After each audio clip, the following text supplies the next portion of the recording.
Olá, muito boa tarde. Sua empresa estagnou, dá prejuízo, não sabe se comunicar nem lidar com a concorrência?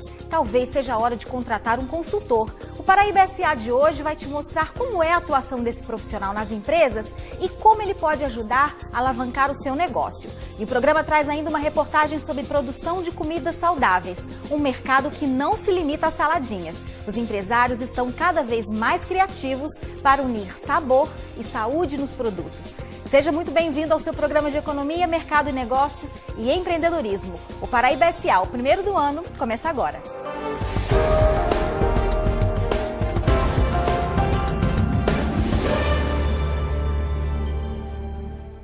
Conseguir que sua empresa seja bem-sucedida e dê bons lucros é sonho de qualquer empresário, mas muitos são os empecilhos que surgem no meio do caminho e que impedem essa evolução. Uma boa saída é contratar um consultor empresarial. Para falar sobre essa profissão e essa função profissional dentro das empresas, o Paraíba SA de hoje convidou os consultores Angélica Rinaldi e Ernesto da Silva para conversar sobre esse assunto. Sejam muito bem-vindos, muito obrigada pela presença de vocês. Angélica, eu vou começar a entrevista com você, primeiro as damas.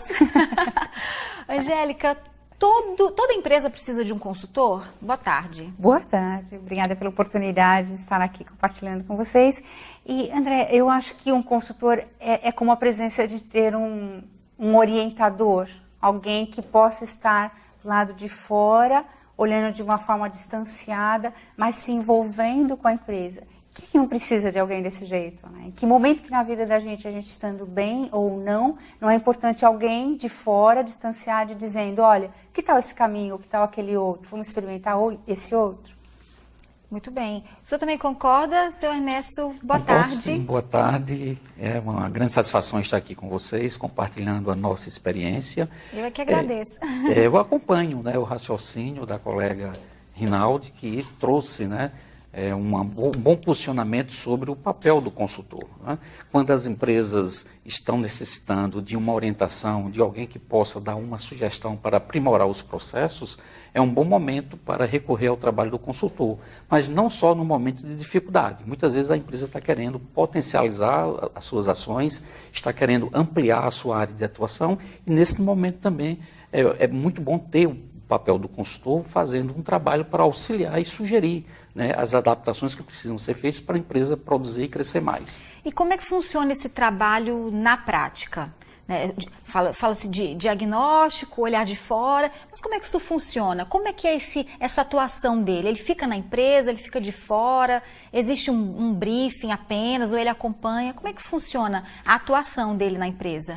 O trabalho do consultor ele tem várias etapas. Primeiro começa com o acolhimento da demanda, entender o que é que o cliente precisa, saber qual é a necessidade dele, até para poder ter uma leitura se o consultor tem realmente expertise para solucionar o problema dele. Então esse é um primeiro passo, é um primeiro momento. Um segundo momento é fazer coleta de dados para poder fazer um diagnóstico e detectar exatamente qual é a real necessidade do seu cliente. Fazendo esse diagnóstico, aí sim, o consultor pode elaborar um plano de ação, propor um plano de ação. Esse plano de ação tem que ser acatado naturalmente pelas pessoas que têm a alçada decisória dentro da empresa. Existe, Angélica, uma receita de bolo para cada consultoria ou cada negócio é um negócio? Depende. Existe, sim, por exemplo, a Gomes de Matos, ela tem uma metodologia de trabalho dela. Então, isso que nosso amigo Carlos comentou, é extremamente importante a gente aprofundar um pouquinho dentro da empresa para a gente, inclusive, saber se eu preciso buscar um parceiro que até talvez tenha mais know-how naquilo que ele esteja precisando, ou eu tenho competência para isso. Então, essa relação de transparência, de ética, começa por aí já.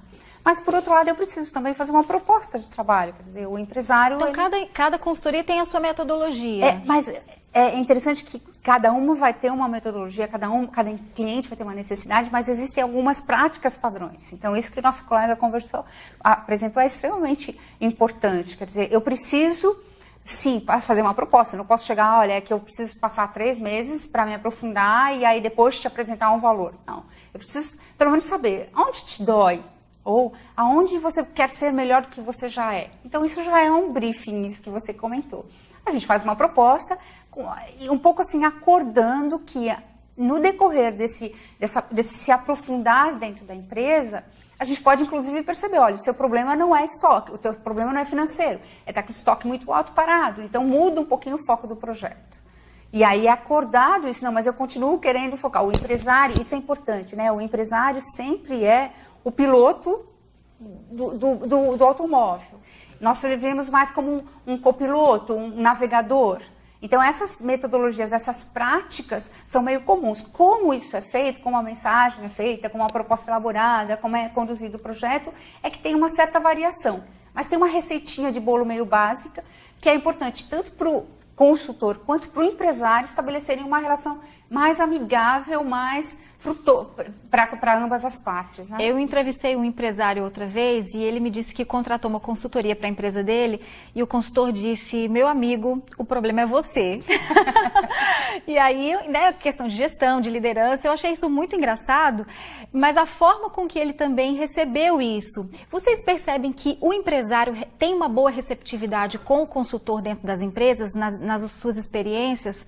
Carlos? Na maioria das vezes, né, o executivo é quem é o contratante do trabalho do consultor. Então, se ele está contratando, é porque ele deve ter uma predisposição para aceitar o trabalho do consultor.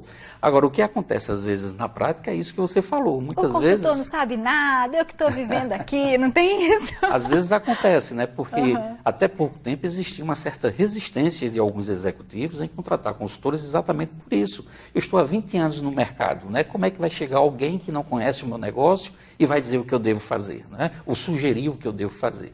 Então, só que atualmente com a evolução e o profissionalismo que as empresas passaram a ter, passou a ter uma abertura maior para o trabalho do consultor. Então, quando um executivo contrata um consultor, se supõe que ele já tem essa predisposição em acatar as orientações, as sugestões, em trocar ideias com o consultor. E para ilustrar nossa conversa, a gente vai mostrar uma reportagem sobre como funciona na prática essa nova função profissional.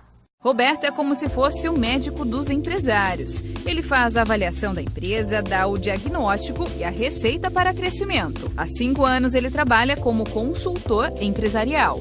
Bem, o trabalho do consultor consiste em você fazer um diagnóstico da empresa, né? Você manter contato com seus clientes e a partir daí você levanta uma série de informações que a gente chama de briefing e com essas informações nós começamos a entender melhor o que a empresa faz, para que rumo ela está seguindo e o que precisa para melhorar. A partir daí, o empresário, o cliente que está recebendo essa consultoria, ela vai aplicar aquelas orientações, aquele aconselhamento para que reverta os resultados ou melhore os resultados. Né? Existem ferramentas, em qualquer uma das áreas existem ferramentas que você pode aplicar no dia a dia e também existe a questão de trabalhar as pessoas da organização. O Wellington também é da área, possui uma empresa de consultoria empresarial na capital há 3 anos. Um mercado que vem para impulsionar os investidores a evoluírem no caminho certo, principalmente de forma sustentável.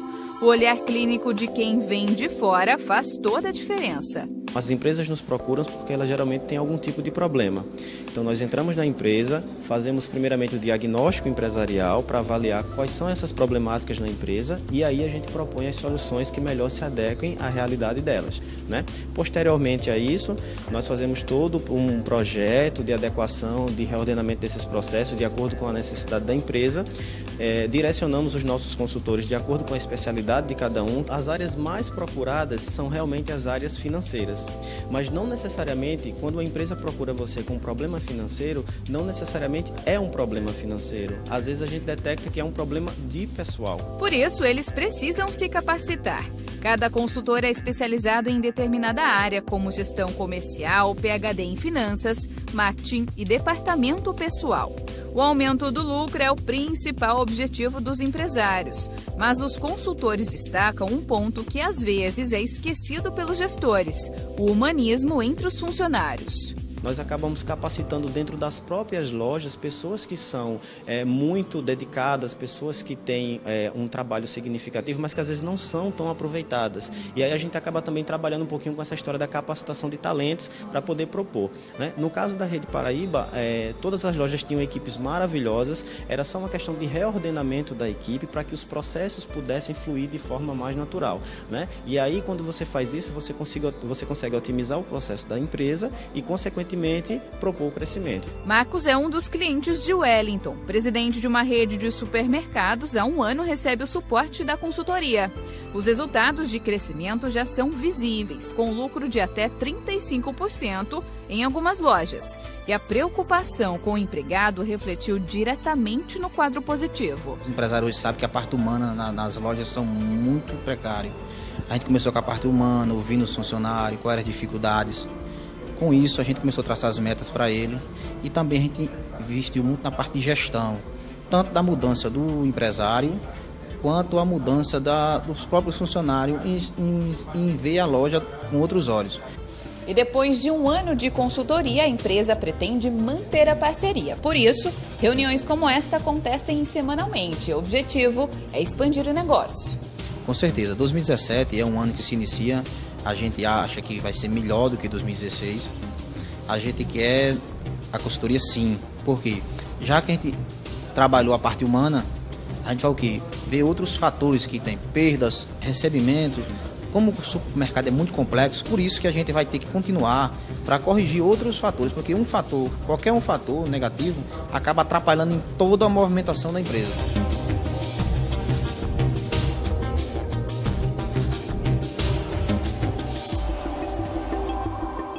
A gente acabou aí de ver na reportagem 2 consultores, né, mostrando como é que se trabalha na prática essa atuação dentro das empresas e como essas empresas melhoram. Né? Quais são as demandas, Angélica, que você percebe lá na Gomes de Matos, as maiores demandas? Hoje, para a gente, mais frequente é justamente definir o rumo da empresa, que passa pelo planejamento estratégico. Isso que a Ernesto falou é muito comum, quer dizer, ou as empresas estão numa situação de muito desespero, então naquela situação crítica, assim, e aí, o que eu vou fazer amanhã? Ou numa situação que, ok, eu estou bem e quero construir meu futuro. Mas mais como comum eu vou chegar nisso? É na hora que está doente, aí chama o médico, é mais comum. Mas hoje, até a gente estava conversando sobre isso, hoje, graças a Deus, assim, há uma maturidade de perceber, peraí, eu vim bem até aqui, mas eu sinto que eu preciso me profissionalizar mais. Dentro da própria família, quando é uma empresa familiar, também é muito comum, né, a questão da sucessão familiar. A gente já fez um programa só falando sobre isso, sobre como é complicada, pode ser complicada muitas vezes o processo de sucessão familiar nas empresas. O senhor também percebe isso quando o senhor vai falar com os empresários também? É um problema apontado por eles? Sem dúvida. Normalmente, quando as empresas são familiares e que ela já está há muito tempo no mercado, o fundador da empresa, geralmente, né, começa a se preocupar como é que vai se dar esse processo de sucessão. E nem sempre os sucessores estão preparados para assumir esses cargos de alto escalão. Né? E quando tem sorte desse processo ser feito de forma gradual, menos mal. Mas muitas vezes as coisas acontecem intempestivamente, porque não estava programado, e alguém tem que assumir esse cargo de alta execução, sem, no entanto, estar devidamente amadurecido para isso. Por isso que seria de bom alvitre as empresas familiares começarem a se preparar para esse momento com uma certa antecedência. E hoje existe nas empresas programas de mentoria, inclusive, que ajudam exatamente a fazer esse processo sucessório se dar de uma forma gradual, preparando antecipadamente, né, os potenciais sucessores para assumir esses cargos. Eu quero falar depois sobre mentoria, até a diferença mesmo entre mentoria e consultoria. Eu vou pedir licença para vocês agora e daqui a pouco Paraíba SA volta a falar sobre consultoria empresarial. Não sai daí que a gente volta já.